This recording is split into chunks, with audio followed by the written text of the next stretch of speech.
All right, hello everyone. This is Austin Crawford. Today we're going to go over thermophotovoltaic devices for solar energy harvesting by Sharul Kalaria and myself, with an outline of what we'll talk about today, starting with what is thermophotovoltaics, or TPVs for short, how do solar TPVs work, why we use solar TPVs. We'll talk a little bit about solar concentrators, the current status of absorbers, current status of emitters, current status of PV cells used in these systems, as well as future improvements to solar TPV systems. So what is thermophotovoltaics? Or TPVs for short, use a material that absorbs heat and re-emits that heat as high energy photons that can be absorbed by a photovoltaic cell. It's used to produce electricity from a heat source from solar energy, burning gas, nuclear RTGs like that's used in spacecraft or the Mars rover. Could also be used can also use waste heat from industrial processes. They are very good for use in inaccessible systems such as deep sea craft or spacecraft in satellites and such. Over here we see a chart of a 1200 Kelvin blackbody radiation source. This isn't what the sun is. The sun is about 5800 Kelvin, but this just illustrates the narrow range of energy that can be absorbed. That's one of the things that TPVs are good at, is they can absorb a larger spectrum by converting that energy to heat first. It can be theoretically much more efficient than the Shockley-Kaiser limit, be over 80% efficient. This presentation will focus on solar TPV systems. So, how do solar TPVs work? In short, solar energy is absorbed by a special material where it can be re-emitted as high energy photons. What this material is a subject of a lot of research right now.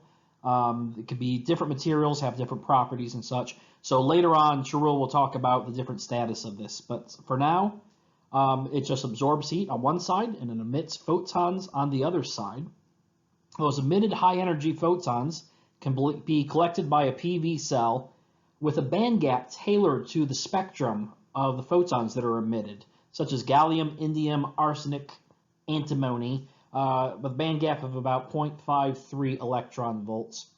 And so it can absorb any energy that's at that energy state or higher, and any photons that are below that energy state can just be reflected back to the thermal emitter, reheating it and improving the overall efficiency of the system.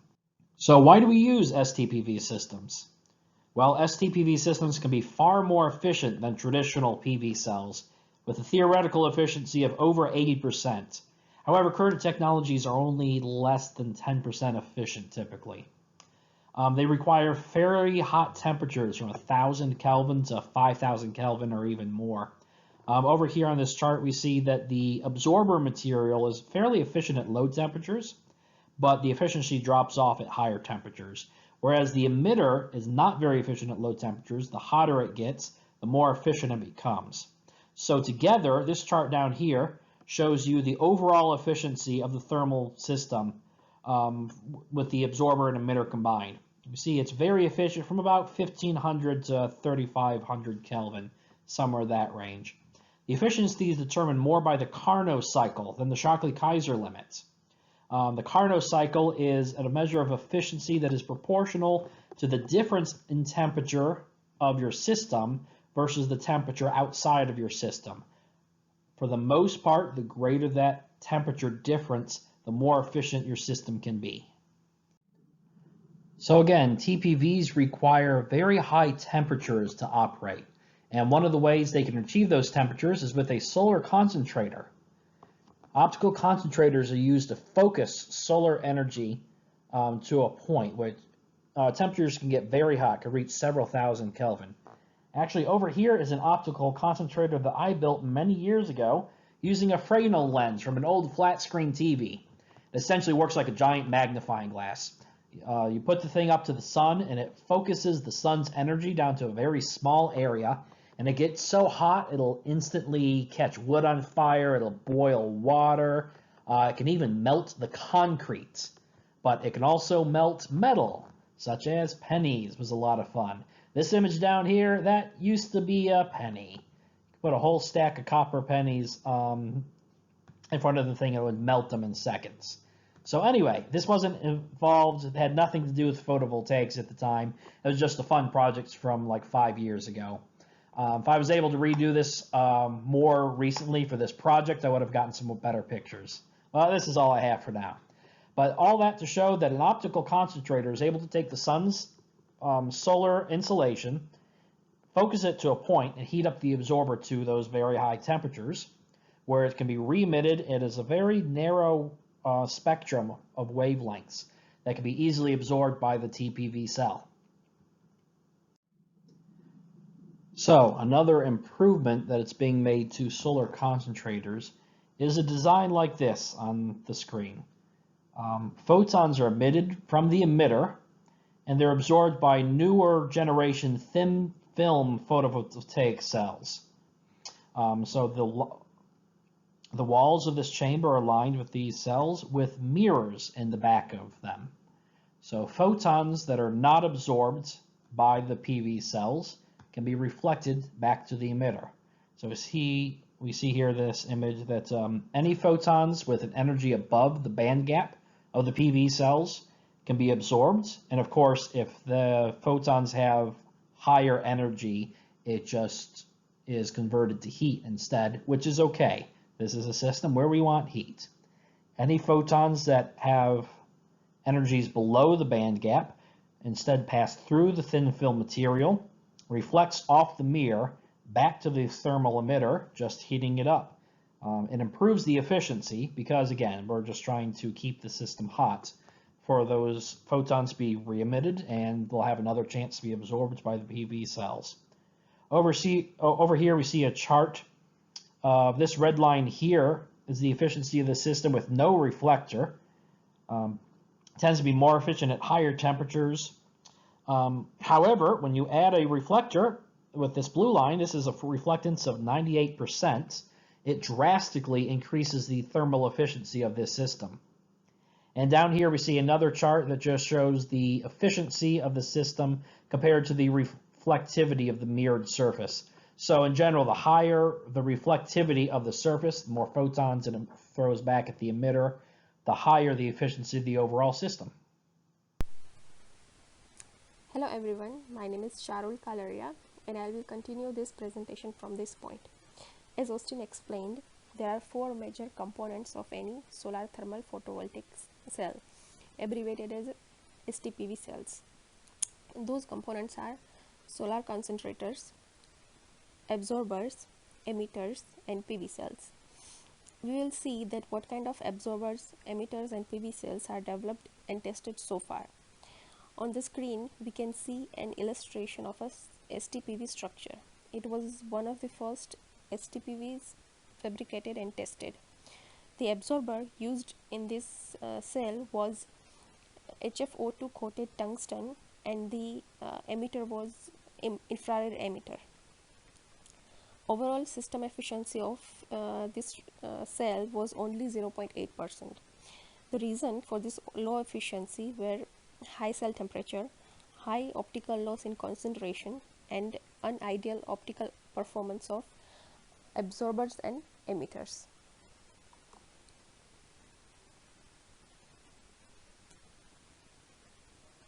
Here, figure shows another type of absorber. It is a multi-volt carbon nanotube. It is a black body absorber, which means it will absorb the whole spectrum of solar light, and it also has high temperature tolerance. The overall efficiency of STPV fabricated with this type of absorber was 3.2%. In this figure, we can see another type of absorber. It is a reflective tantalum, again coated with anti-reflective HFO2 layer. But here the tantalum has periodically distributed circular pits, which helps in better absorption of light. It is a selective absorber, which means it will absorb a particular region of the light, which is visible spectrum. It gives overall efficiency of 3.74%. These figures illustrates a three-layer structure fabricated with refractory metals, which is MO, and dielectric material, which is HFO2. It absorbs only visible region of the light, so this one is also a selective absorber.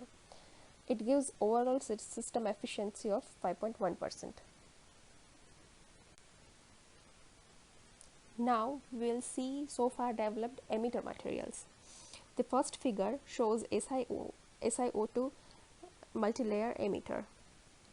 We can see in the figure that it has thin layers of silicon and silicon dioxide stacked over each other. The second material has two-dimensional photonic crystals fabricated over refractory metal. Previously, we saw a similar kind of absorber. Both of these emitters has a step function like emission spectrum, which means both of them are edge emitters.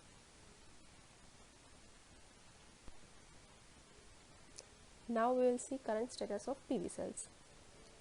In current STPV systems, low band gap PV cells are chosen because of relatively low temperature of emitters. For example, GaSb, which has a band gap of 0.7 electron volt, indium gallium arsenide, which has band gap in range of 0.6 to 0.7 electron volt, and the third one also has band gap in range of 0.5 to 0.6 electron volts. Fabrication technique of GaSb cells are matured because they were invented earlier, and right now they are commercially fabricated. But other two solar cells are fabricated by experimental technologies in laboratories. Recently, researchers have been attempting to employ commercialized infrared detectors as PV cells in their low temperature TPV experiments, which means that we can expect this kind of infrared detectors in STPV systems too.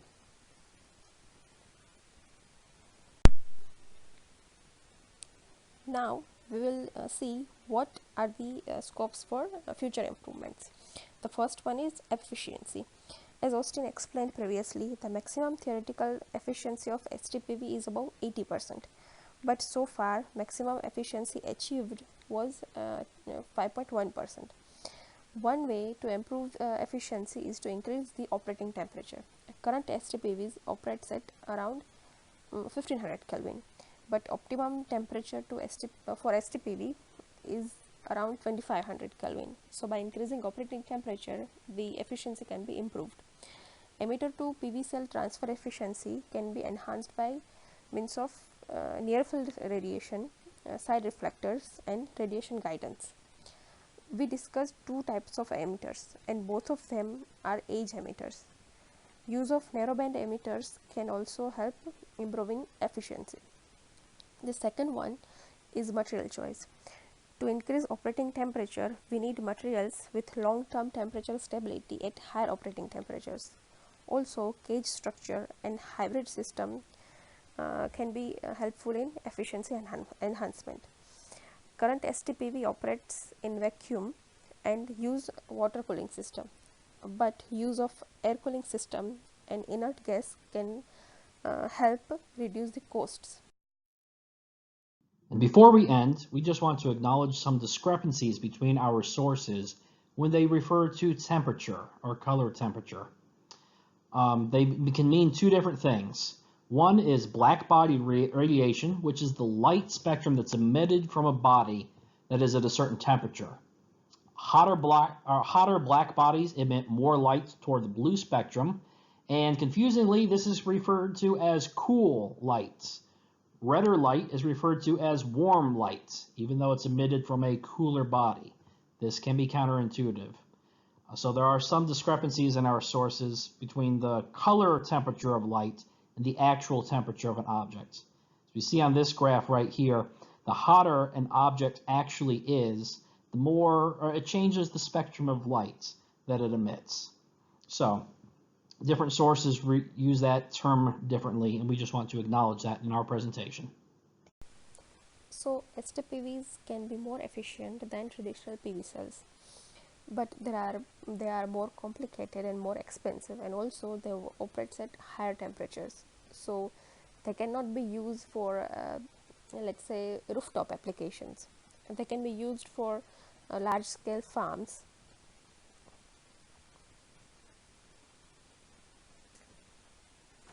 These are the references we used for this presentation. Thank you.